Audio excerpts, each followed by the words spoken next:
and look at me. I just have to gavel Maria when I get the chance. Sorry to interrupt you. I can't do it during our regular work day, I can't. It is 6:30, so I'll call to order the Tuesday, June 9th work session for the city of Tenino. First on our agenda is Lieutenant McIver. He's got some other meetings to go to, so we promised we'd get him on up here quickly, and so he can move on to his other ones. I greatly appreciate that. Unfortunately, all the towns have meetings on the same night, roughly around the same time, so. Exactly. What's that? Yeah, I got you. They'll be following each other. Yeah, I'll see you at the next one.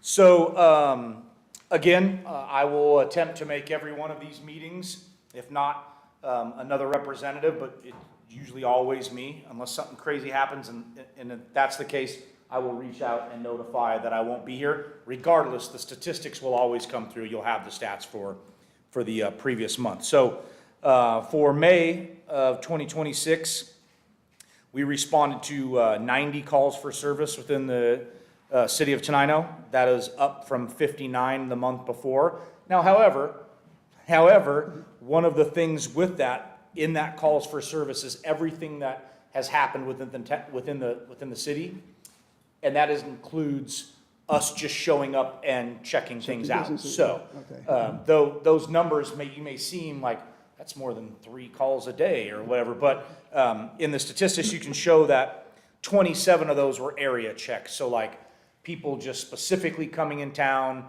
in the evening or during the day and just saying, hey, put me out in Tenino, I'm gonna be driving around checking stuff. So it seems a little inflated. However, like every other part of the county, when the days get longer and the weather gets nicer, we tend to just have a little bit more business, is what I like to call it. People are out later, people are moving around more, so we have more contacts. Nicer weather, we get more like speeding complaints and reckless driving stuff and so on and so forth. So you will tend to see a little uptick in the number of what we call calls for service, so total numbers of police involvement within the city. Then also remember in April, I didn't really start keeping stats until nearly the second week, because I think our contract started like the 8th, maybe something like that, or the 6th. So we had a whole week roughly of no statistics that I pulled because it didn't involve the sheriff's office. So we had a number of follow-ups. I know we had several basic calls for service here in town, like keeping the peace, a couple domestic violence calls, some court order violations, just general calls for service. So other than that, there was nothing remarkable. There are no trends. I spoke with Maria, and I've also heard, obviously, I don't seem to ever have any time off, the issues with some kids running around on bikes or scooters that we've been getting multiple complaints about. The deputies that work this district have been notified of that and are well aware to get into town and kind of keep an eye on that. One of the things that we have done that is an obvious benefit for the city of Tenino is we are now staffing as much as we can, which so far has been every day, an extra David car. City of Tenino sits in what is our David district, which is Rochester, all the way to the county line and north up to about Maytown, for lack of exact addresses. So we're running 2 cars down here basically at every time, which we knew we wanted to do once the contract was set into place, to make sure that we have the staffing to cover the extra calls for service. So other than that, though, we haven't seen any, things that are happening in the town that show us concern for an ongoing problem. It's just run-of-the-mill calls for service. Yeah, for the city. So any questions for me? And this, you may know this too, and if I understand right, the same kid that we're talking about did some damage at the school. Have you been aware of that too? That's what I was just being informed of. Is that what we're talking about? The kids? Yes. Okay. So apparently, the sheriff's office has an online reporting system. The reason for that is there are a lot of times where, let's say, you come home and your car was backed into, or somebody took something minor from your yard, or there's some crime that that doesn't have any suspect information and nothing really for us to be able to work off of, we provide the ability for somebody to go online and file a police report. That report is then reviewed by a supervisor, and any changes or any other things that are necessary get fixed. Or if it's something, in this case, which sounds like it was pushed towards an online report when it shouldn't have been, we will then call back or send a message back to whoever submits that report. Hey, you need to call and request an in-person deputy to come take this report because we have suspect information, we have video, we have something to go off of. So that's one thing we do. However, make sure that I say you, I mean, there's more than 20 people in the city of Tenino, but people need to know, if we can get the word out to them, that they can file those online reports, but if we have any suspect information, a deputy needs to respond and take that and provide a case number for that case. So That's good. we just tackled that problem 30 seconds ago, and we'll make sure that that gets moving in the right direction, maybe even as soon as tonight. So, yes. I apologize for gaveling you then, if you were talking on that. Oh, no, absolutely. I like it. Keeps me in check, that's for sure. Any questions from anybody else? Just a little information on e-bikes and e-scooters.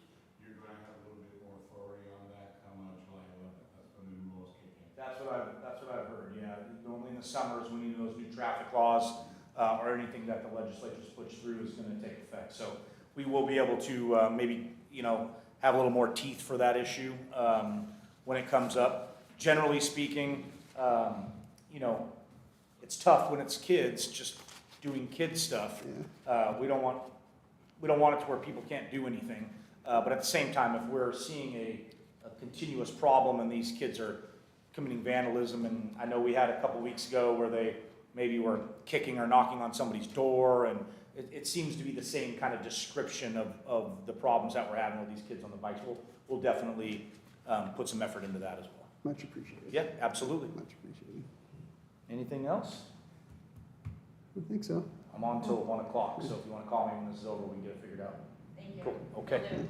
I appreciate your time. Thank you. Thank you very much. Thank you. Okay. Take care. Have fun at your next one. Oh, yeah. Okay, is there? I guess I gotta join this one. It's supposed to be Waterworth right off the bat.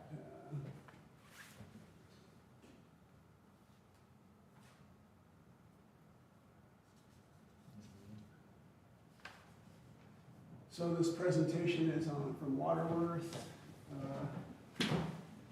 about our rate study that we did. So hopefully try to hook this up. It's a pretty long document that they already sent. So instead of trying to print out a bunch of hard copies of that long document, we hope you can see it on the screen here. And trying to think what else we They can. should be joining us. Yeah, trying to think if there's anything quick on here that I.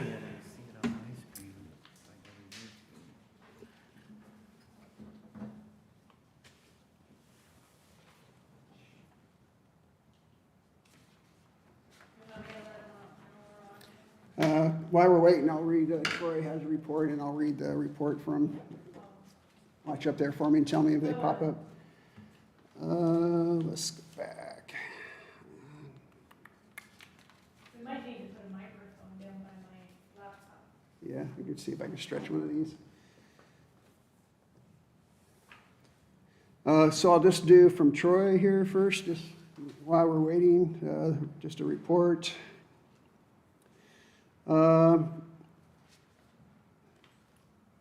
Get it so I can see it. The wastewater treatment plant. He's saying the pre-air basin filters are scheduled for maintenance this year. There are 14 filters that need to be replaced. The filters cost $1,200 per filter. For all 14 filters, it should be around $18,000. The last time we did maintenance on the pre-air basin was 6 years ago. Another subject, we are applying for a grant to replace the fine screens in the headworks. The grant is through Washington State Department of Commerce Public Works Boards. So those are the screens that we're estimating $1+ million that we applied a while back for, try to get a grant. There's another process opened. but they encourage us to apply for that. So we're working on that again to hopefully get some funding to get those in place. Water, Public Works will be changing out the old village hydrants in September, and those village hydrants are, compared to the ones you usually see, smaller hydrants with the 2 small ports on them. A couple of them are over by the school where if there was a fire there, you would need significant flow. So we're trying to get those kind of critical ones updated first. So we're going to be working on that. And the last one, this week and next week, the Public Works is working on opening the pool to get it opened. We're already getting calls from people saying, hey, is the pool going to be open this weekend? The weather's supposed to be nice. So it's kind of all hands on deck getting that area all ready to go. So that's going to be a major part of their time for the next, this week and next. Can I ask a question Yep. about that? So did he say September for the village hydrants? I think September, yeah, because it's, we just got so much stuff going on for the summer, doing the pool, and we said kind of after the summer, we'll get to those hydrants. Okay. And another thing that we're going to be working with the fire department on, when they did the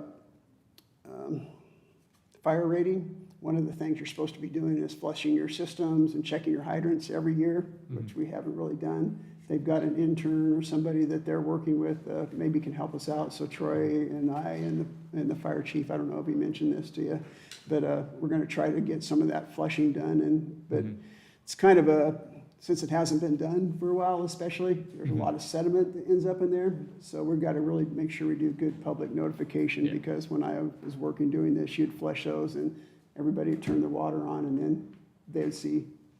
So we've got to make sure we get the word out to people when we're doing that, so they don't, they understand that, I'm gonna click yes.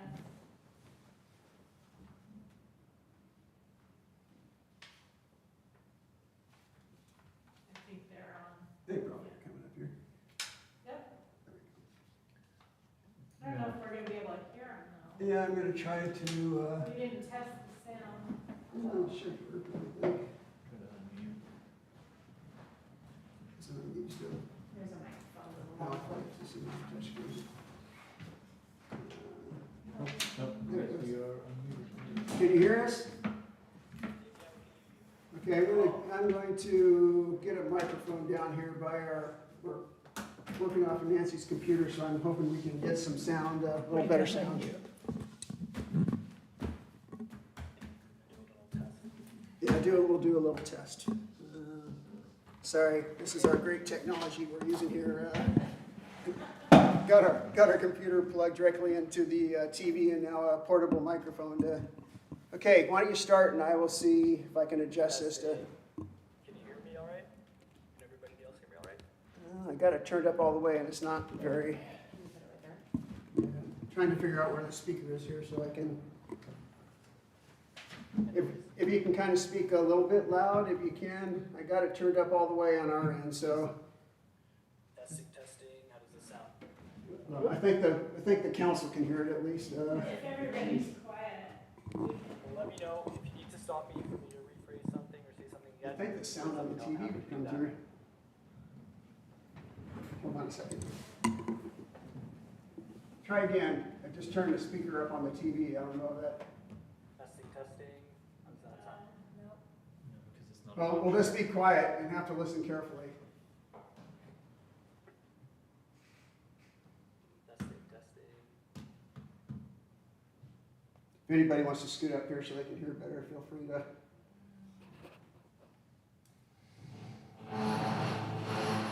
I can change it. We're trying to see if we can get that sound to come through the TV. Well, it's versus, just, it's, looks like it's just an HDMI cable, I'm not sure, I think we gotta pick a different. Okay, well, we'll just have to do the best we can. We can hear you, but it's just not ideal. Sounds good. Let me know if you need me to say something again. I'm also gonna share my screen. Let me know if you all can see what I'm about to share.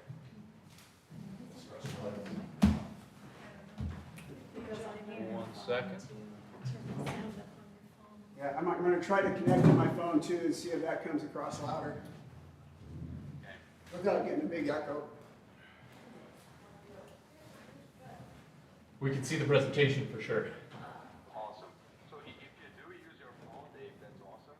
The only thing would be, we'll probably mute you as Gabriel speaks. And then if you have a question, we can unmute yourself and you can ask a question, just kind of to avoid some feedback, if that makes sense. Sure. I'm going to turn the sound off on the computer and try to get the sound on my phone to see. Okay. Can you turn it on? Okay, try again and see how this is. That's better. Yep, much better. Next to this speaker. Okay, we're ready. Awesome. Well, thank you, Dave, Nancy, and the council for having us today. I wanted to introduce what we do here at Waterworth a little bit. My name is Gabriel. I'm a client success by my coworker Matt as well. And in terms of today's presentation here, I just want to, my thing isn't working. There we go. In terms of what we do here, I wanted to explain a little, what we've been doing with Nancy and Dave here. We've been working with the city of Tenino for the past few months on achieving the goal of financial sustainability and also continuous revenue management. And I want to mention, I'm sure you are all familiar with the traditional rate studies where they're periodic, they're done once every 5 years. But here at Waterworth, we do things a little bit differently. We're a software platform that's built on continuous revenue management. So that means, one, a live financial model, which I'll explain in a little bit and we'll go into it. But then two, having these types of ongoing sessions on a continuous basis in order to keep you informed with the latest information that on a continuous basis. Essentially, Waterworth is this living financial forecasting tool that as we get new information, say, information on future grants or any adjustments that we need to do on capital expenses, not can go into the model and adjust that myself, but Nancy and Dave have logins into Waterworth and they can go into the scenarios and adjust those scenarios and see the impact on the cash position over time. So this continuous process really allows us to, keep an eye on the ball when it comes to, hey, how is our cash behaving in the future? But it also helps us communicate with yourselves, the elected officials, make sure that the city staff are fully involved in the rate making process. Now, I do want to preface, I'm sure Dave and Nancy have printed out these PDFs. It's a presentation of what we're going to be going over, but I do want to focus on the model to kind of showcase the functionality and to hop between scenarios. But I want to confirm, do we have those PDF packets printed out? No, we didn't print them just because they were pretty lengthy, so we just figured we could watch it. If anybody wants a copy to look at, we can print Well, it in out. term, We can see it pretty well on the TV here. great. Well, I do want to hop into the Waterworth tool itself and explain what we're looking at. And starting with water here, with the water fund itself. Can you expand that? Hopping So into- it's full screen, maybe? Is that full screen? Okay, sorry. I thought it was. And if you're having, I'm also going to go into one of these models. This it's might be a okay. little bit of a better view. It's good. Awesome. What we're looking at here in terms of, we're seeing all these colors and lines and bars. But what this is, we have your actuals loaded in between 2023 and 2025. Then we have the fiscal year 26 budget. After that, we have projections based on that budget with an inflation, a 3% standard inflation increment to kind of, emphasize that those expenses are increasing over time. Well, here, I'm going to break it down into 3 sections. The first section is the expenses, then I want to go over the revenues, and then lastly, the cash position. So in this status quo as is scenario here, what I mean by that is we're not looking at any rate increases. This is the current financial position of the water fund. If there's no rate increases and we have the capital projects that we have planned and we have those expenses inflating. So in terms of expenses, starting with the operating expenses here, what we can see is we have this blue shape here, this blue area graph, And like I mentioned, we're in 2026 with budgeted amounts. Then after that, we see a steady increase, and that's that 3% inflation amount. After that, we have the transfer out. So in 2024, there was a $1.05 million transfer to the general fund. And for the sake of the water fund and the wastewater fund, we have it modeled in here because it does impact our model. But this is what that gray area graph in the back here means. And lastly, in terms of expenses, we have capital improvements, which shows up as green here. So in terms of 2026, we have Vector truck, and then we have some water main replacements and line repairs. And there on after, we see that there's a bar as well with a slight increase that continues there on after. And that is just an $80,000 capital placeholder that we have, also increasing at 3%, in order to have somewhat of a budget to kind of forecast how those capital projects will look like in the future, and to make sure that we have an eye on any future capital projects or any unexpected capital. We're putting money aside in these scenarios to factor that in. Now, moving on to the revenues. If we notice here, what we're looking at are area. We see that money coming in shows up as bars. So we have the mountains in the back, which is the expense.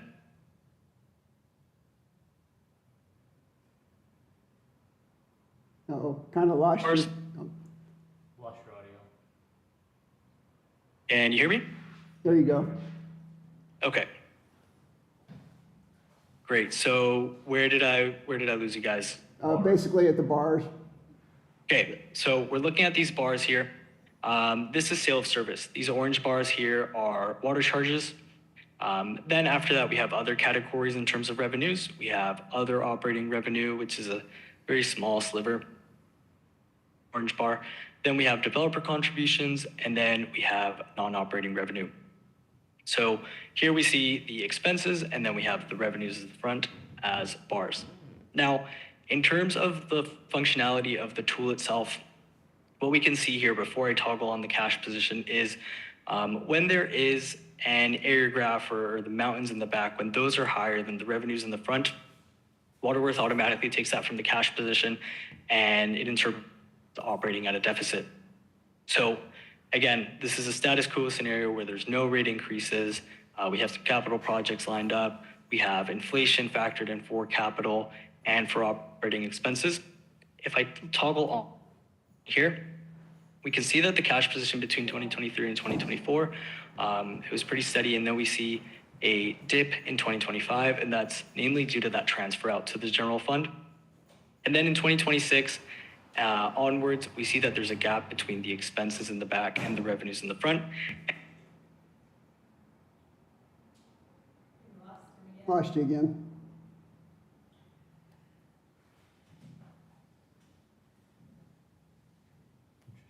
I wonder who's in that song. Is it your phone? Your phone didn't play, did it? I don't think so. Oh. Did it play? Excuse me. Increases whatsoever, and we have some expenses projected. Now I want to hop into the scenarios for the water fund themselves and see what we've been working with in terms of Dave and Nancy for reaching that financial sustainability. Yeah. Can you all hear us still? Yeah, we can hear you. Okay, we lost that last bit where cash position was going down in 2026.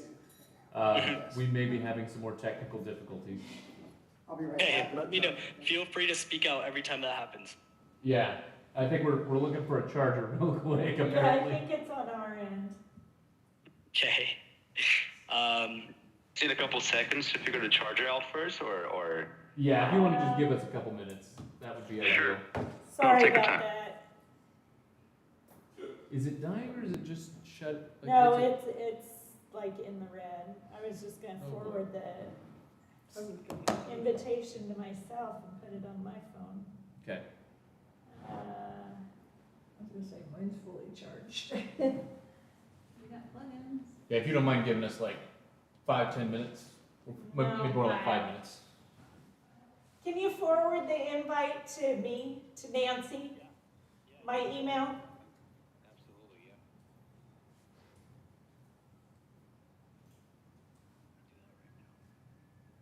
Mine's at 97%.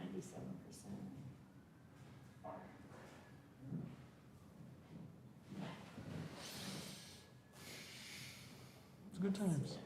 He didn't anticipate this. No, he was not prepared.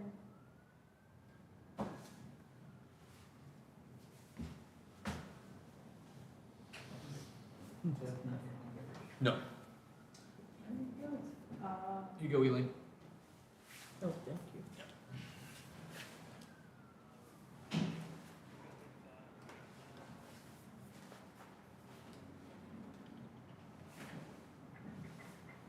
I wasn't turning my back on you, but I'm deaf in this ear, so I had to turn around so the speaker was in this. You got it. You got it. Whatever you need. You can just forward the invite to me. Is it dead? You want to open? It's getting there.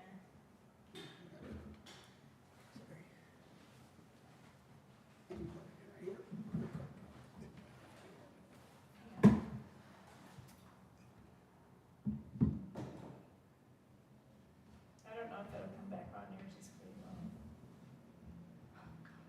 I got mine fast. Sorry, guys. Didn't think I was gonna be using my phone. I didn't think about charging it. Looks like it's charging now. I think so. Okay, let's try again. I think I got my phone on a charger. Can you hear us?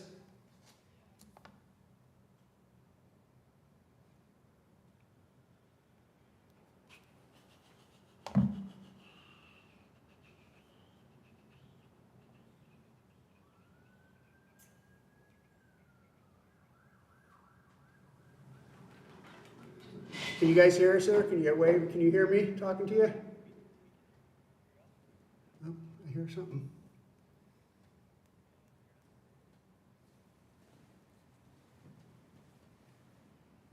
I can hear you. I could just, yeah. Hold on.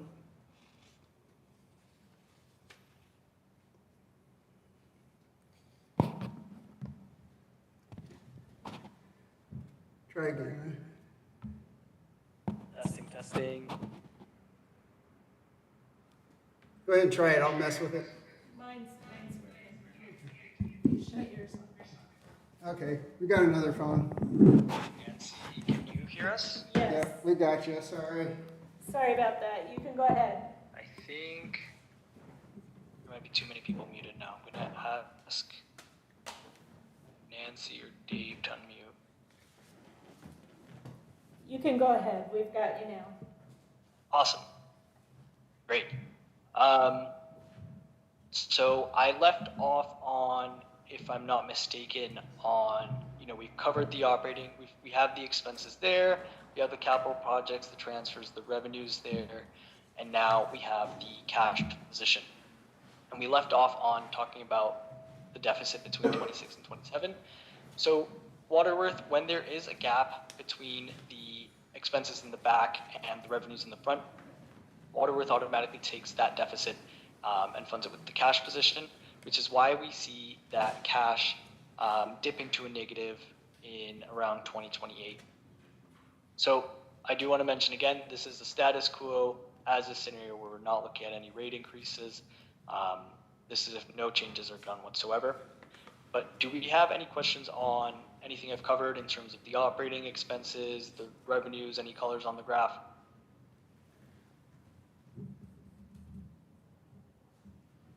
I don't see any. All good? Great. Well, now I want to hop into the scenarios that we've been working with Nancy and Dave on. So again, we're on the waterfront here. The first scenario that I wanted to look at, we're starting with a quote unquote worst case scenario where we're looking at no transfers in. And I want to explain what that means. So we paid out to the general fund in 2024. After speaking with Dave and Nancy, we are expected to get that money paid back starting 2027. We are just not 100% sure. It depends on the financial position of the general fund as well. So I wanted to start off with a worst case, no transfers in from the general fund, no money being paid in, and seeing where those revenues need to be for us to reach that financial sustainability. Do we have any questions on the transfers, or is everybody kind of aware of the transfer situation? That was the money we had to take out to cover That's the the interfund. interfund loan. Gotcha. Great. So this is a scenario where there are no transfers. This is a quote unquote worst case scenario. And the reason I mentioned that is because for those bars to meet those expenses in the back and for that cash position to be steadily increasing after fiscal year 27, if I go over to section 7 here in the sales service forecasting, for us to not have a negative cash position after fiscal year 27 with no transfers in the expenses that we have, we'd be looking at a 50% rate increase for the water fund. Now, I do want to preface that the reason why it is such a steep increase is because those rates haven't been increased since 2006, but also in terms of a dollar difference, 50% is a big number. But in terms of dollar difference, for the average user paying $12.65, this would be around a $6.70 increase for 27. Then after that, we'll do 4% yearly increases to keep up with that inflation. Can I make another note on that one real quick? Yeah, he mentioned that last time we did a rate increase, when I went back and looked, it was 2006. But in 2014, we decreased the water rates by $6 to put towards the sewer fund. In 2015, we decreased it another $10 a month.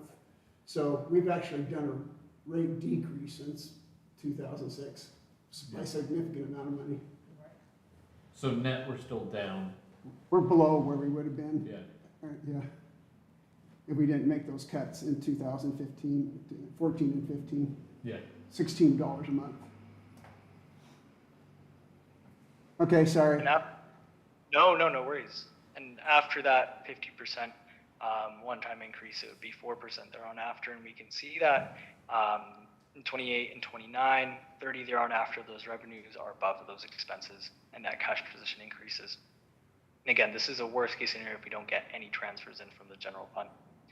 Now, the second scenario I want to go, or actually before I go into the second scenario, do we have any questions on this current scenario that we're looking at? And this is water only, just to be clear. This is just the water part of it. It's not anything to do with the sewer. Yeah, we're starting with water here. But if there's no questions on this, and I'll hop onto the second proposed solution that we have, and I'll layer that on here. So the only difference that we have in this model here is if I toggle on these transfers in, and those transfers in, again, they'll show up as bars, and they're these gray bars here. And we'll be starting with around 130,026, and then it'll be around 175,000 thereon after. And if we do get the full transfer amount, we would only see a 5% increase on the water side for fiscal year 27, and thereon and after it'd be a 4% yearly increase to keep up with inflation. Does that make sense so far? Yes. Yes. Great. Well, in terms of the water side, those were the two scenarios that we were looking at. And again, the beauty of Waterworth is that as we get more information from Nancy and Dave on the status updates for those transfers, we can, update the scenarios. And if we do need to have another of these council sessions, then Matt and I are more than happy to do that. Now, moving on to the wastewater side. Just going to hop over here, and I want to start with a status quo as is, as we did with the water side. In terms of the expenses, it's pretty much the same thing. We have the operating expenses here also inflating at 3%. We do have a new lighter blue color here, which is current debt service. And then we have the transfers out, and we have the capital improvements here. Now, on the capital improvement side, this green spike here that we see, this is for the screens project on the wastewater side. It's an amount of $1.5 million in fiscal year 27. And then thereafter, we just have an average of the past few years of actuals for that capital placeholder budget, similar to what we did on the water side. Now, I want to layer on the revenues. We have the bars here, similar to water. We have the sale of service. Then we have the transfers in that we're expected to receive. We have other operating revenue and developer contributions. And lastly, I want to layer on that cash position. And we can see here that due to the scale of the screens project here, we see that between 27 and 28, that cash position tanks to a negative in fiscal year 28. So the main kind of solution that we're trying to achieve here for wastewater is to get that cash position to a positive amount for fiscal year 28 to make sure that we're not operating at a deficit. Before I go into the scenarios to address that, do we have any questions on the current as-is model? I'll just share on this one too, that we're assuming the worst case that we have to get a loan for all that. We'll still be trying to get at least partial grants for those screen replacements, so, but we're gonna put in the worst case scenario right now, and like you said, I think we can adjust that. If we find out we get half of it as a grant, we can adjust those things and adjust any rates that we need to. So this is the worst case, we have to get a loan for the whole amount to replace those screens. Exactly, and as Dave mentioned, like I did with water, I want to start with the worst case scenario as well on the wastewater side. So let's look at a scenario where we have to do rate increases and we're cash funding these screens and we're not getting any transfers in from the general fund. Well, if we go to section 7 again, sales service forecasting, and I mentioned again, worst case scenario, this is what we're trying to avoid, but I do want to lay out all the outcomes on the table. We have a 50% rate increase on the wastewater side for fiscal year 27, and then after that, it's 4% thereafter. Now, the reason why we do need to do in this scenario, in this worst case scenario, a 50% increase is so we can get that cash position to above a 0 in fiscal year 28, given the project. But this is a scenario for this screens project here, we are looking at loans, and that is going to be one of the scenarios I look at as well. Now, in terms of the next proposed solution that we have for the wastewater side, pretty similar to the first scenario, but we're implementing the transfers in. If we do get that money repaid by the general fund in the schedule that we've discussed with Nancy and Dave, we're looking at a 30% rate increase in fiscal year 27, and then 4% thereafter.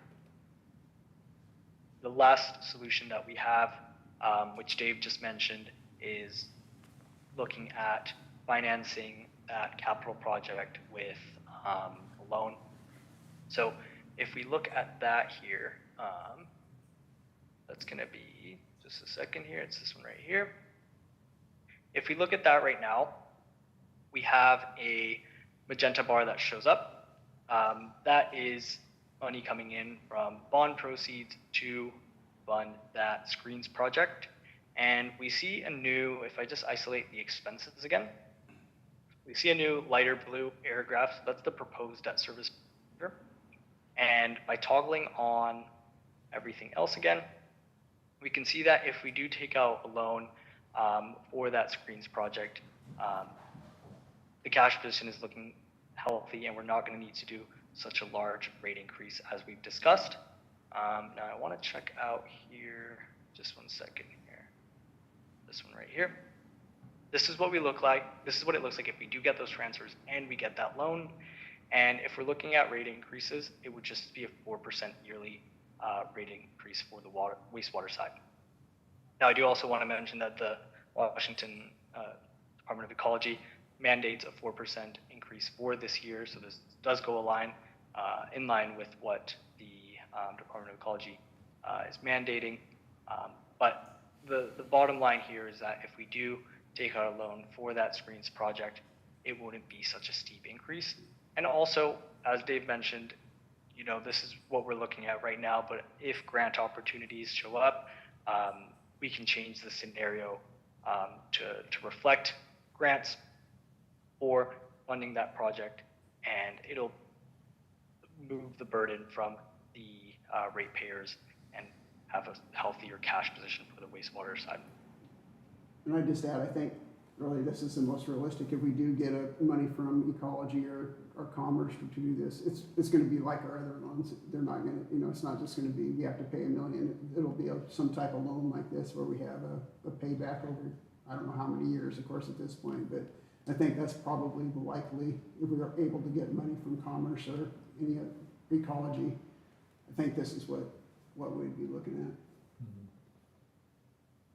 And if we do look at that scenario, if that's the most realistic scenario, then in terms of a dollar increase for 2027, that would be at around a $5 increase for the average user on the wastewater side. Do we have any questions on the scenarios we've gone through so far, specifically on the wastewater side now that we're on it? Can I just add one little thing? When we did this project, we started from the rate study that was done several years ago. And just so everybody's clear, there was a significant amount of money that was assumed we were going to be getting in there. That was when we were talking about expanding on West Tenino, a bunch of additional connection fees, and it was in the millions of dollars that assumed we were going to be getting.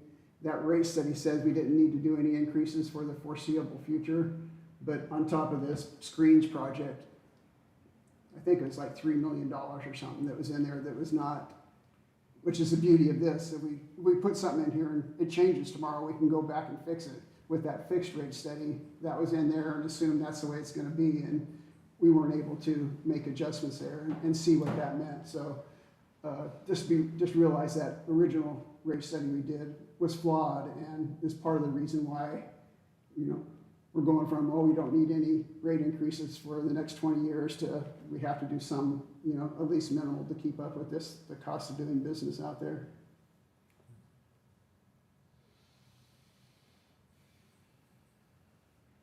Any questions from anybody on this part? I think we're getting close. No questions? No questions? Great. Well, that's all Matt and I have for today. Matt, unless you want to add anything else? Yeah. No, I don't think so. I think that's mainly the gist of it. We're more than happy to come back as new information comes in, or if you want to take a second look at all those projects and all those costs. If any council member would like to have a session with us, even have a login as a viewer as well, we're more than happy to spend some time with you and really nail down and deep dive into those scenarios and those funds and those numbers in here. Now you're just seeing a high level deliverable, just seeing the final picture, but there's lots of information going into what we're feeding all those graphs and numbers. So we're happy to give you any time you need. If there's anything you need from us in terms of explaining those, we're happy to give you some time. But other than that, I hope the presentation could share some clarity, and we're just excited to come back. One other thing I'll say real quickly, we went through all these numbers with a fine-tooth comb when, to calculate our actual expenses. And we did catch one that was even in our budget. When we set a budget for the next year, kind of automatically transfers numbers from the last year. And we had way overstated the revenue from the sewer by like $500,000. So we've done this thing with a fine-tooth comb. I think we've had at least 4 or 5 meetings where we've gone through all these numbers to make sure they're matching what we actually are getting in revenues and actually accurately portraying what we're spending. So I'm very comfortable that what we have here is good, accurate numbers.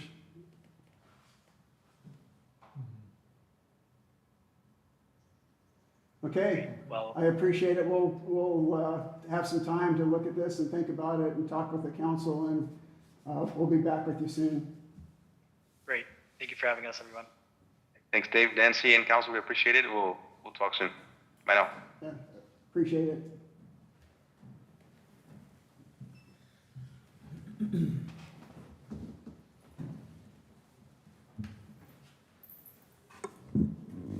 Okay.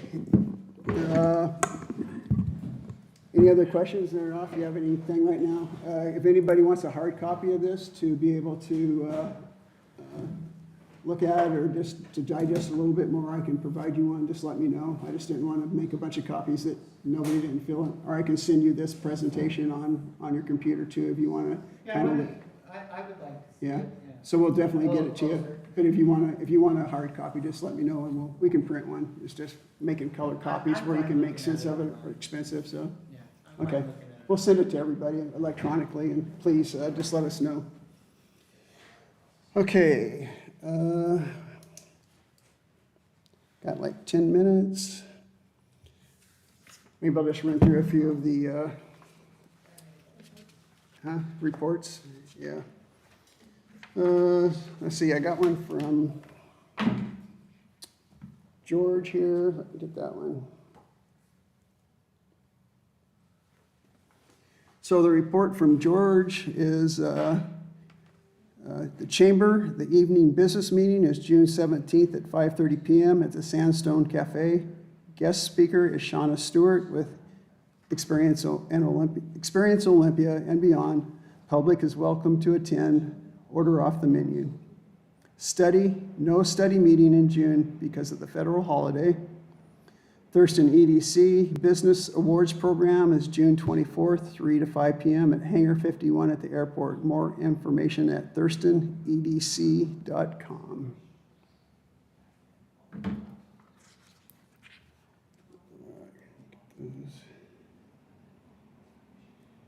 Library, there's nobody here. Fire.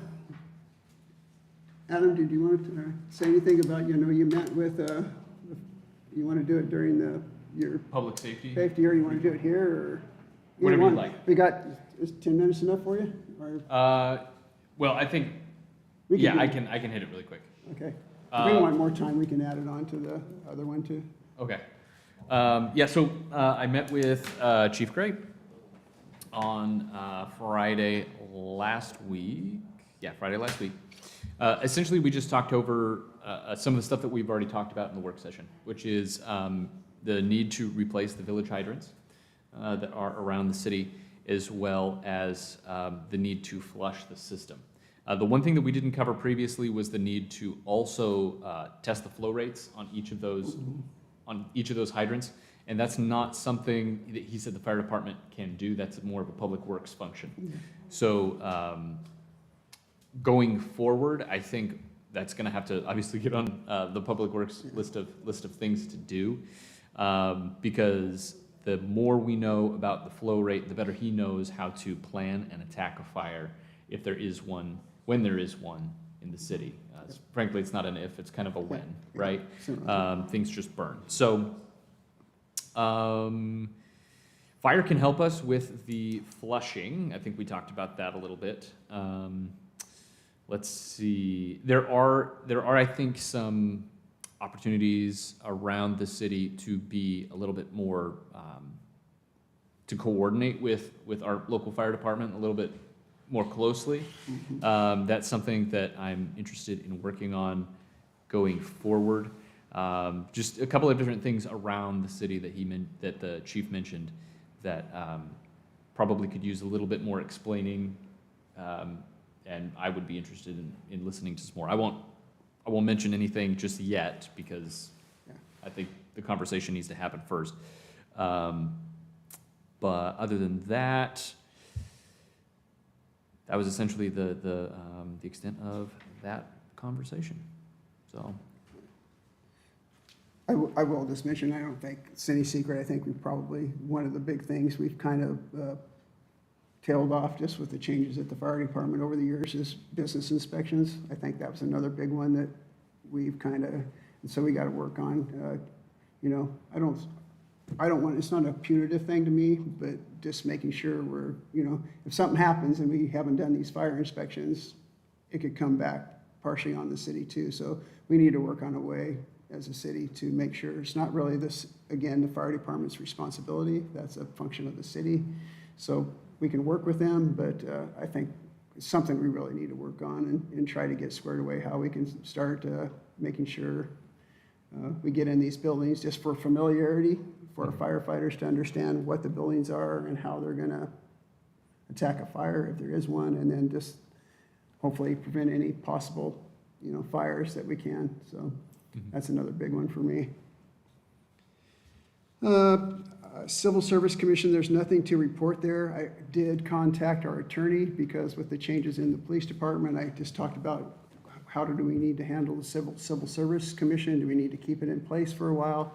I think his recommendation is to keep that in place for a period of time after we decommission our police department, just in case there's any things that come as part of this transfer process with people and everything. If there's anything that comes before us, we still have the civil service. So we're most likely going to keep that for a period of time until we're sure that we've, got everything, all our I's dotted and T's crossed, and we're able to do that. So, Finance Committee, is that you again? It's you again. Yeah, so Finance Committee met last Wednesday. Not a ton to report on this one, other than we are looking at some cybersecurity infrastructure upgrades. We have grants for those. No? We're applying for grants. Okay, thank you. So we're applying for grants for some cybersecurity infrastructure upgrades. Just so that everybody knows, we'll be looking at updating the budget as we go forward with all of the changes that have happened. We're going to need to pass a couple of ordinances to change the budget on that. Let's see. And the last big thing that we're submitting reimbursements for right now is the overlay project that is wrapping up. So we'll see some of that. That's it. Planning Commission, Melissa, do you have anything besides what you want to do your report when we get into our regular meeting? Do you have anything from the Planning Commission that you just any general business there? Yes, they received word to just. Sorry. We'll get in trouble if people can't hear you. I don't want anybody to get in trouble. They received word to discuss, why is it blanking? You sent Temporary, it. short-term rentals. Thank you. Yeah. Yes, short-term I have a rentals. thing too. And yeah, so we're gonna start that discussion next month. And so I received a request to do some background research, and we're gonna go more in depth in regard to what all considerations we need to update the code and think about all of that. So. Yeah, if I remember right, I had looked, I don't think it really stocks the short-term rentals in our code right now. Really, a little bit on ADUs, but that's another one that needs to be updated in our actual municipal code. Yes, and that portion is already working on being updated through the comprehensive plan development update, so short-term rentals is an easy add to that. Yeah. But there are a lot of small jurisdictions that are updating their code for short-term rentals, so there's a lot of previous work that we can definitely look at and talk about. Yeah. So. I've looked, there's a lot of good models out there, I think. Yes. I think a lot of people's fears is that, people are just gonna start buying up properties all over the place, like you see in some other communities, recreational communities especially, and, drive up prices because they're institutional investors. And so I think that's something we just gotta, I don't know that would happen here as much, but we need to be aware of it and just think clearly about how we go about that, so. Yes, Yeah. and generally it's better just to have something in the code before something occurs. Yeah, exactly. So, yes, and then the other thing was the critical areas ordinance is currently on hold until Thurston County and the city of Olympia are further along in theirs. So we'll have another update next month in regard to where they're at with that, but. Okay, thank you. Can I ask a clarifying question? So, short-term rental discussion, is that tomorrow or is that next month? Next month. Okay. They're canceled the meeting tomorrow, so. Oh, okay. Yeah, sorry, we didn't get it out to you guys, but, yeah, it just happened today, so. okay. So we'll be hitting it next month. I now have a free Wednesday night. Yeah. Nice. Okay. Thank you. Public Safety Committee, anything there? No, that was what I did with Public Works, I fire. gave a report. Is there anything with Public Works beyond that's, wasn't, okay. I gave a report from Public Works. Code enforcement. Maria, do you want to say anything about code enforcement or building inspections or anything to report? No, sir, not at this time. Okay, whatever. Park specialist, I didn't get any reports from her, but I will say we did get plans for an addition to as part of our baseball field upgrades today for a building, basically a covered area for, I think it's like pitching and those kind of things, where they just have a pretty site, what was it, 20 by 60 or something like that? 24 by 60. Yeah, so it's a pretty good sized building that will be kind of towards the south end of, and next to one of the fields down there. And like I said, I think this is a grant, part of the grant project, so they're starting to work on that. Clerk treasurer, we got 5 minutes, is that good? So you all got the bank statements and the treasurer's report and the budget position. Are there any questions on that? No? Okay, we're still working on unclaimed property. That's going well. We've probably 50% of the past checks have been reissued. We are putting in for the grant that Councilmember Carney mentioned. It's about 50-50 on that grant because it has to relate to cybersecurity. So we're going to see what we can do on that. I'm going to schedule a budget amendment, a public hearing for the 14th of July, and an ordinance for a budget amendment on the 29th, or excuse me, 28th. And then we're also beginning working on the gambling tax. I've been in touch with the Gambling Commission, and we have some tweaks we're going to have to do. We're going to have to update our ordinances on our gambling tax because we're above the state maximum on at least one of them. So any questions on any of that?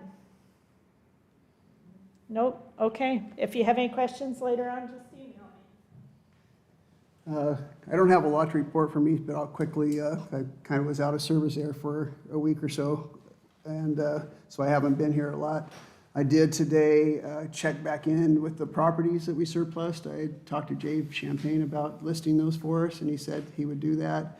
When I came back from my issues, I hadn't heard from him, so today I checked in. I'm going to meet with him tomorrow to get that process in place.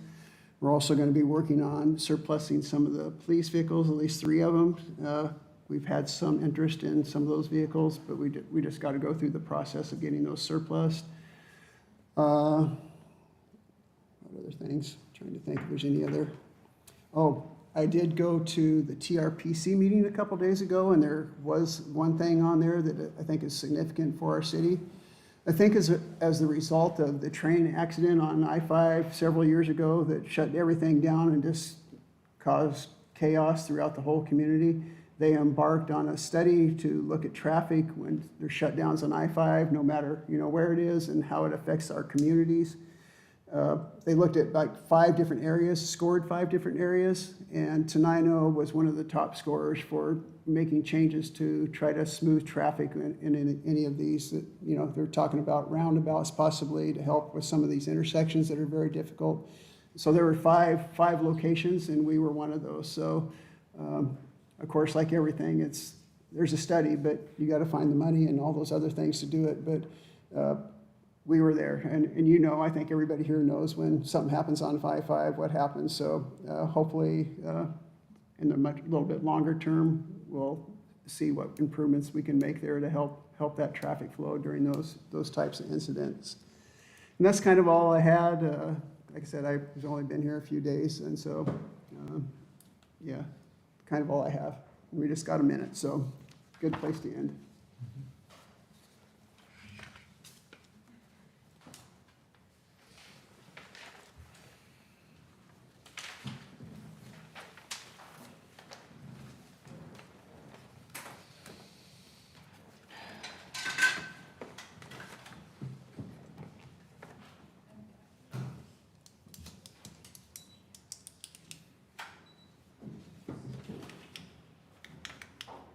A little warm now. I'm right under it. Okay, that wasn't much time. It is 7:30, so we'll call to order the regular meeting of the City of Tenino for June 9th, 2026. Please rise on the flag salute.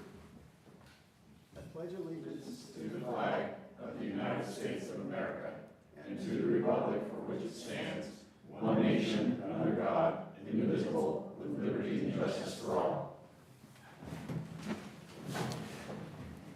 Okay, first on is agenda approval, and I do need to add the proclamation. I just realized today that I didn't send this to Jessica, so under proclamations, we're going to add the honoring the Tenino Police Department, if you guys so approve. Other than that, no changes. Is there a motion to approve the agenda? I will move to approve the agenda as presented with the addition of the proclamation. I'll second that. It's been moved and seconded. Any discussion? All in favor? Aye. Opposed? Motion passes. Approval of minutes. We have minutes from 5/26/2026. I'll- move, Go ahead. I'll move to approve the minutes from 5/26/2026 as presented. I'll second. It's been moved and seconded to approve the minutes from 5/26/2026. Is there any questions? Hearing none, all in favor? Aye. Aye. Opposed? Motion passes. Consent calendar. We have the consent calendar for May 27th, 2026 through June 9th, 2026, consisting of payroll EFTs in the amount of $9,862.63, and claims checks 34150 to 34192, and EFTs in the amount of $431,272.44, for a grand total of $441,135.07. No liquor cannabis license removal or approvals. I'll move to approve the consent calendar as presented. Second. It's been approved and seconded. I will just mention the biggest part of that is the paying for the paving project is like $300,000+ for that. So a big part of that $400,000 we'll get back in grant money. Any other questions? Hearing none, all in favor? Aye. Aye. Opposed? Motion passes. We have no executive session. We already did the Waterworth presentation. First call for public comments. Anybody want to provide a public comment? Come on up. You got 3 minutes. I don't know a lot about what's going on with everything in city council, but my idea is kind of abstract. I'm a legal pot grower. I have a pot cart. I can grow 15 plants. My idea is, since we made wooden money, why not make hemp money? I know the Farm Bill hasn't passed 100% yet, but if every legal grower in Tenino throws in their abstract, leaves, whatever, to pulp, then we could print hemp money and use it to maybe help sell off, the hemp money as a collector or whatever, and help pay off this $333,000 a year. It's a lot. It's a lot of money. But with the contract being awarded to the sheriff's department, there's also Securus out in Yelm, James Van Houten's company. I used to work for him. Maybe, a post here and there around Tenino would help alleviate some of that bill. I don't know. It's just an idea. It's kind of abstract, but it helps alleviate some of the issue. And my main concern is this water bill. I have a 73-year-old dad, and that's all I hear about. I know, that's a big one. Like it goes up and up and up and up every year. So we haven't done any rate how are we gonna increases for a alleviate while. that? Yeah. Okay. With this Anything else? green energy, last time I attended one of these meetings, there were supposed to be these green energy things, and I see them popping up. Your little electric charging station over here in the apartment complex, and isn't there supposed to be a mandate for solar-powered roofs coming? Not that I've heard of, but Not to Tenino? That might have been the last, I don't know, because Fournier was still mayor then. I don't know what was going on there, but that's a lot of money to come up missing. $1.8 million? How about we turn weed into money? thank you. Thanks. Not a bad idea. Anybody else for public comment? What's that? Did I get your name? Yeah, it's Ronald J. Sorensen. 6672. Come on, John, we missed you. S-O-R-E-N-S-O-N. Don't ever confuse me with Justin. John O'Callahan, 1432 Sussex Avenue, in the great city of Tenino. As unaccustomed to public speaking as I am, I'm now able to go to the VFW meetings on a regular basis, and I've been asked to attend these meetings and the chamber meetings. What I want to bring to you today is a lot of thanks to the city, to Keith, for getting the memorial wall just about done. We believe that we'll be able to hold dedication for it on July 18th, which is a Saturday, and I'll come back with even further information on it, like the times and what's expected and all that, and what's going to happen during that thing. Apparently, we're going to have a lot of dignitaries down here for it as well.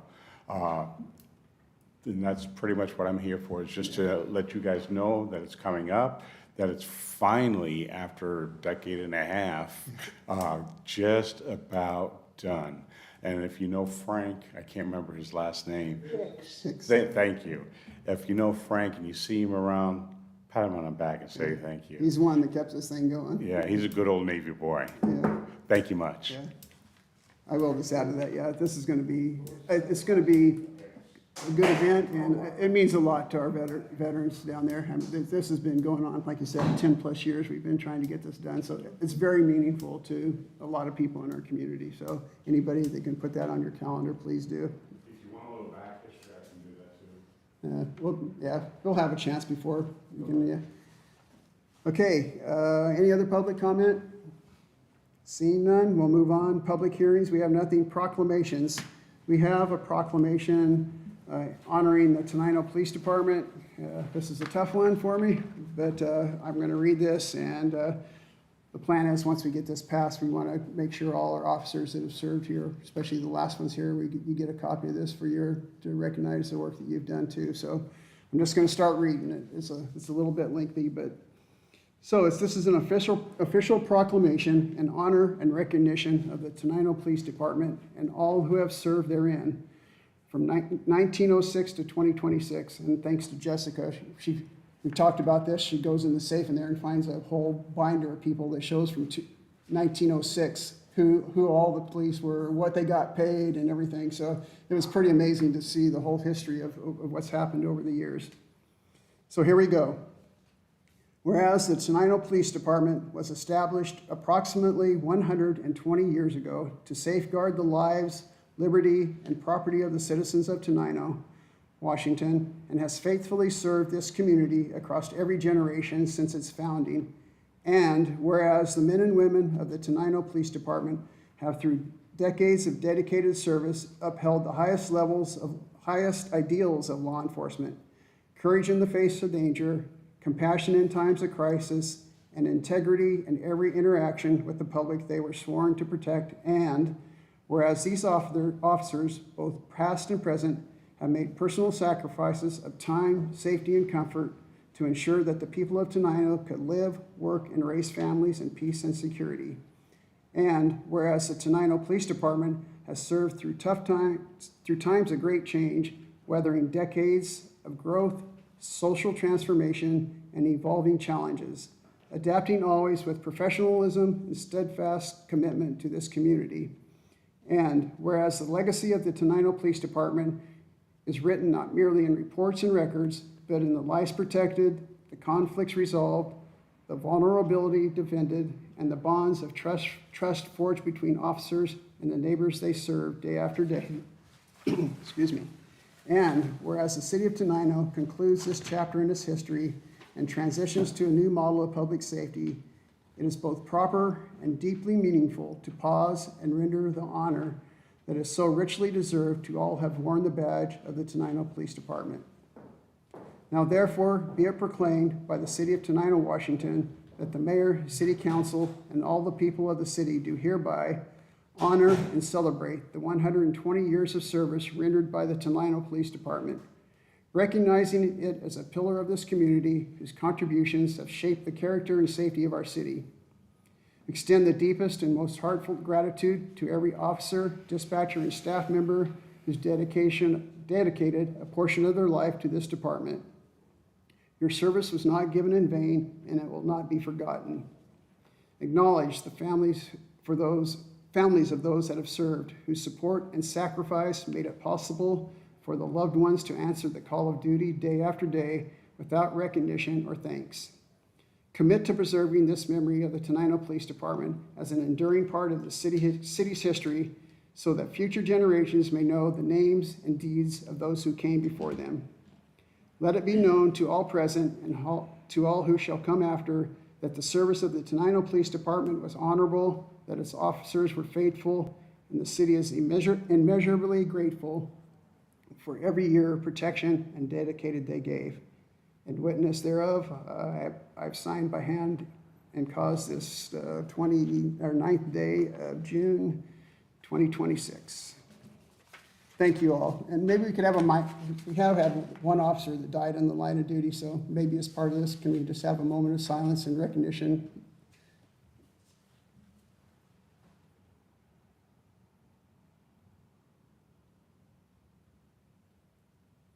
Thank you. Right. So to all of you here, I know this has been a tough time. I hope the best for you as you move on. And yes, thank you so much for all the work you've done for our community. Like I said, it won't go unrecognized or forgotten. We'll make sure it's always there. And I don't know if any of you want to say anything or not. You're welcome to if you'd like to. If not, I understand that also.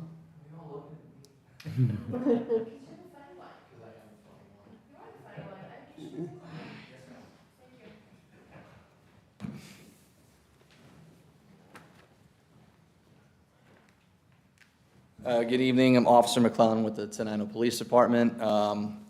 Was voluntold to come up here recently and say a few words. Well, first and foremost, I came here from a bigger agency, from a bigger city, and it really helped me. This town helped me figure out what I want to do for how I want to go forward serving in other capacities. I will say that Tenino will always be the best place that I've ever worked. I think with the opportunities of training and all that stuff coming through with whatever came over from Centralia or whatever came up down from Tumwater into our little area, and of course assisting Thurston County, our brothers and sisters with the stars on their chests. We appreciate them on all the help that they've given us. I want to thank Sergeant Lee before he left. Now Trooper Lee, he's going to go do great things. Sergeant Lee was my field trainer and was helpful for me to help guide where we went as an agency. He was the one that started the official school resource officer program and built incredible bridges in this community through the school system. Tenino's very special in that we don't really have a lot of people come in to work. Everyone leaves Tenino, go to work, but a lot of kids come into the school. And that's where most of our population is for 9 months out of the year, 5 days a week. And so if it wasn't for Sergeant Lee, we wouldn't have been able to be an effective community policing organization and to build those gaps that were created from 2020. Officer Yvonne Sneed, we want to thank her for willing to come out for us without knowing. That takes a lot of courage to come out here without knowing if you're actually going to be sticking around or not knowing for how long. We tried. So kudos to her for making that decision to come jump out and serve into the city of Tenino. She's done phenomenal work. There's been as great as we try to build relationships and to build bonds for effective community policing. There's always certain people that we just cannot get through.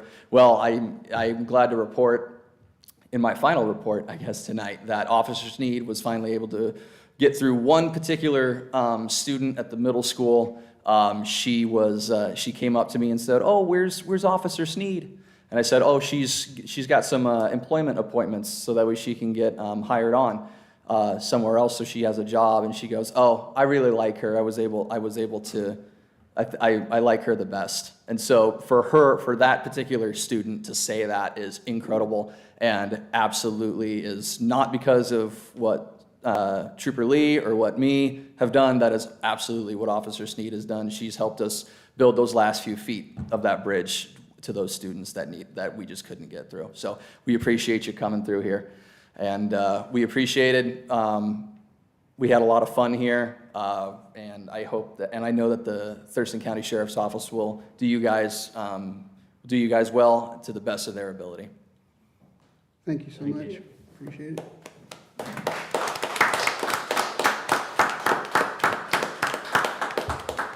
Anybody else feel moved? No pressure if you want to. Please come up.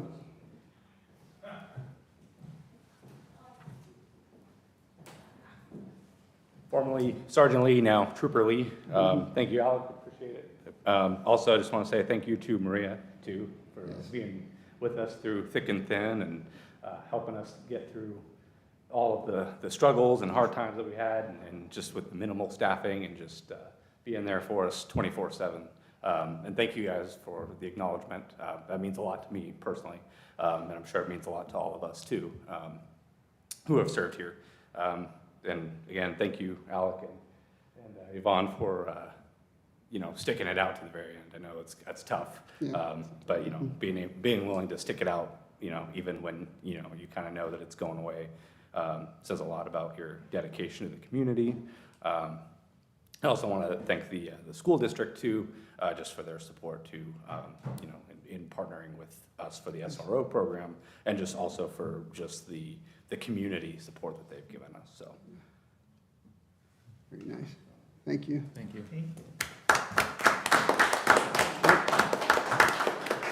They pressured you into it. I just want to say thank you for the 6-7 months that I've been here. If I wouldn't have this opportunity, and my sergeant and my FTO, both you guys, I wouldn't be this close to being with Thurston County. So I'll still be here. I'll see everybody. But thank you guys. Thank you.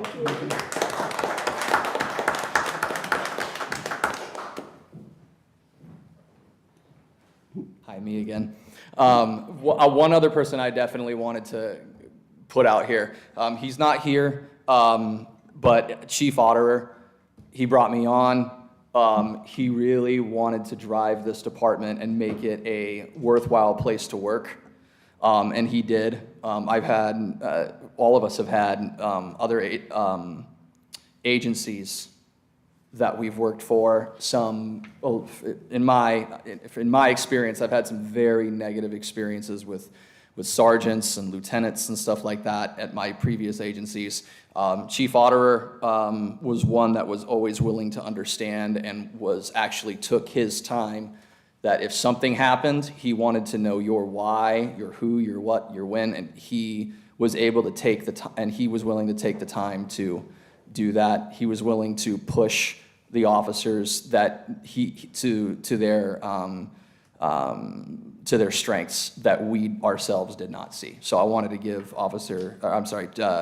Chief Otterer a thank you as well. Thank you.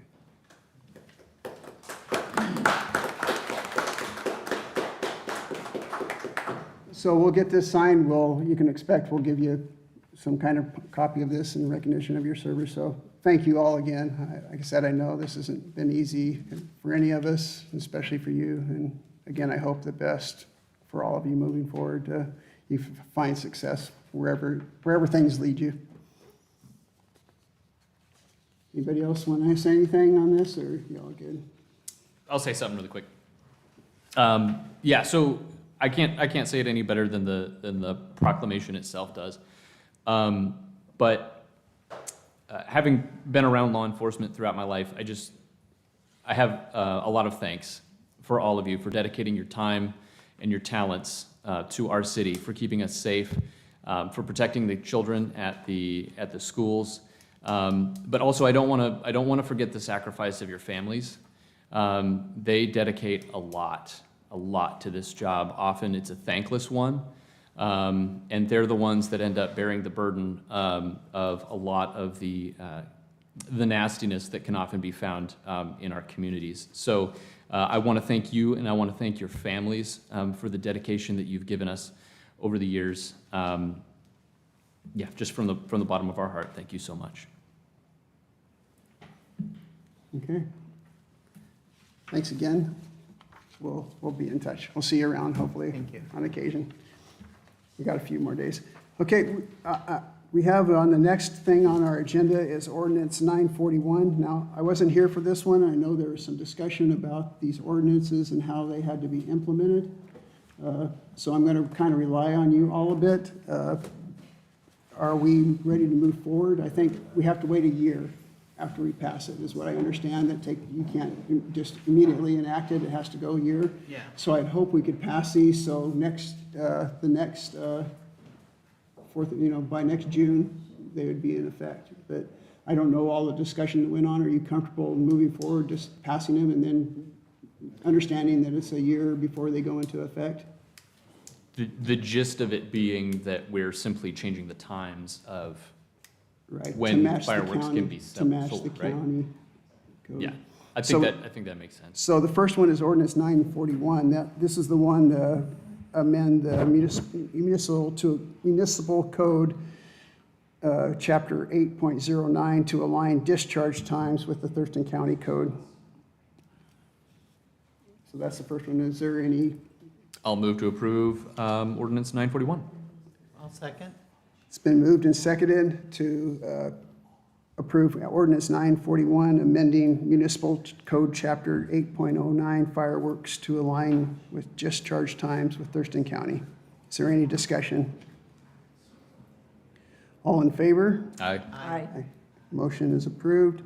The next one is ordinance 942. This is an ordinance amending the Tenino Municipal Code, Chapter 8.09, to align retail sales and purchase times with Thurston County Code. I'll move to approve ordinance 942. I'll Thank you. second. It's been moved and seconded to approve ordinance 942 to amend municipal code 8.09 to align with retail sales and purchase times. Is there any discussion? Hearing none, all in favor? Aye. Aye. Opposed? Okay, we'll get those, and like I said, this will not go into effect till a year. No new business, no resolution. Ordinances, we have just for discussion, development code update. Sorry, Melissa, we've taken so long to get to. This is, well, I'll let you explain. Yeah, so it's an update to the flood hazard regulation ordinance. And basically, the Department of Ecology, there's a staff member who works with FEMA and their regulations and the required national regulations. And so he actually took the code from our website and updated it and sent it to us for us to adopt. So I did review that.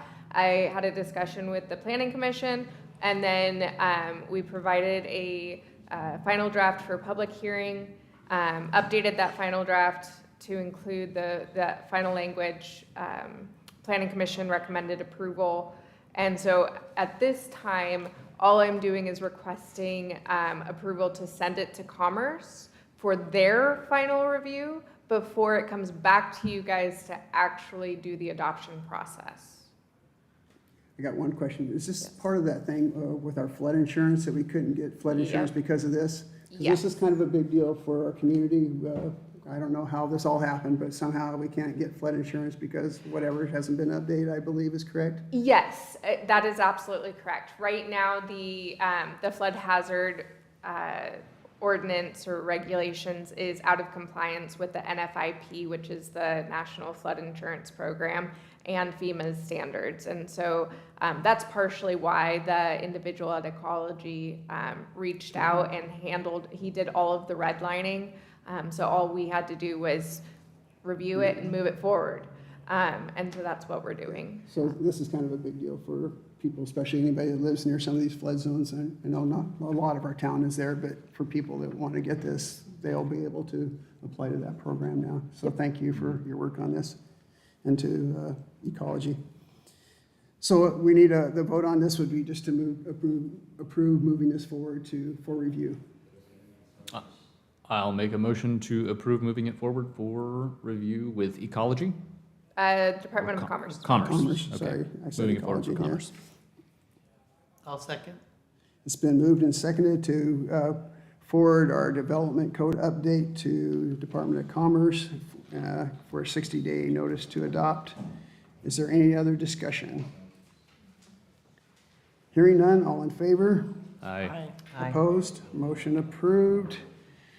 Okay, that's all the normal business. We'll go back to reports. I don't see anybody from the library. Pretty much BThat. Anybody have any BThat information? Solid Waste Advisory? Elaine, do you?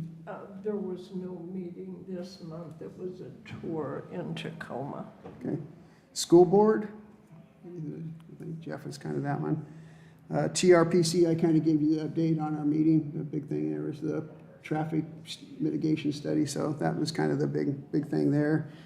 TPB for me is tomorrow. Commissioner's Office, don't have anything there. Legislature, Oregon Trail Days. Just moving along. Yeah, I think we'll have covered wagons. sounds Yeah, pretty cool. just staging them is the question. Right. So yeah, just moving along. Entries are coming in. We had our first meeting, first of June. Or we have our meetings on the first Monday of the month. That's what I was trying to say. Yeah. So yeah, it's all moving along. Looks good. They've got it all reconfigured how they're going to set up in the Grass area. yeah with if the ballparks are compromised. Yeah, it's good. Okay, anything else? Public comment too? Anybody have any other public comment? Sure, you want to real quick? Before I can do that, does anybody here not know about this, about how the sign originated? Oh, go ahead. Come up to the mic real quick. I don't know what sign you're talking about. Great. Years ago, the city of Tenino put together a sign, used to be at the other end of the town just before you turn. There was a gazebo there and a wood sign. It had the names of every high school student from the city of Tenino that went to a war for us. Over the years, it was made out of plywood, and you imagine what happened to it. Over the years, the gazebo got moved, the sign deteriorated, and it disappeared. But we had a list of all the names. That's why we're doing now in sandstone. So if time should start erasing those names, we can always recarve them in, and it's an indelible type of monument to say thank you to all the students of Tenino, the great city of Tenino, that stepped up to put on a uniform for us. That's the short thumbnail sketch of it. That's why we're having this on July 18th, the rededication. Thank you. Thank you. Announcements? Anybody have any other things for announcements? Hearing none, we are adjourned.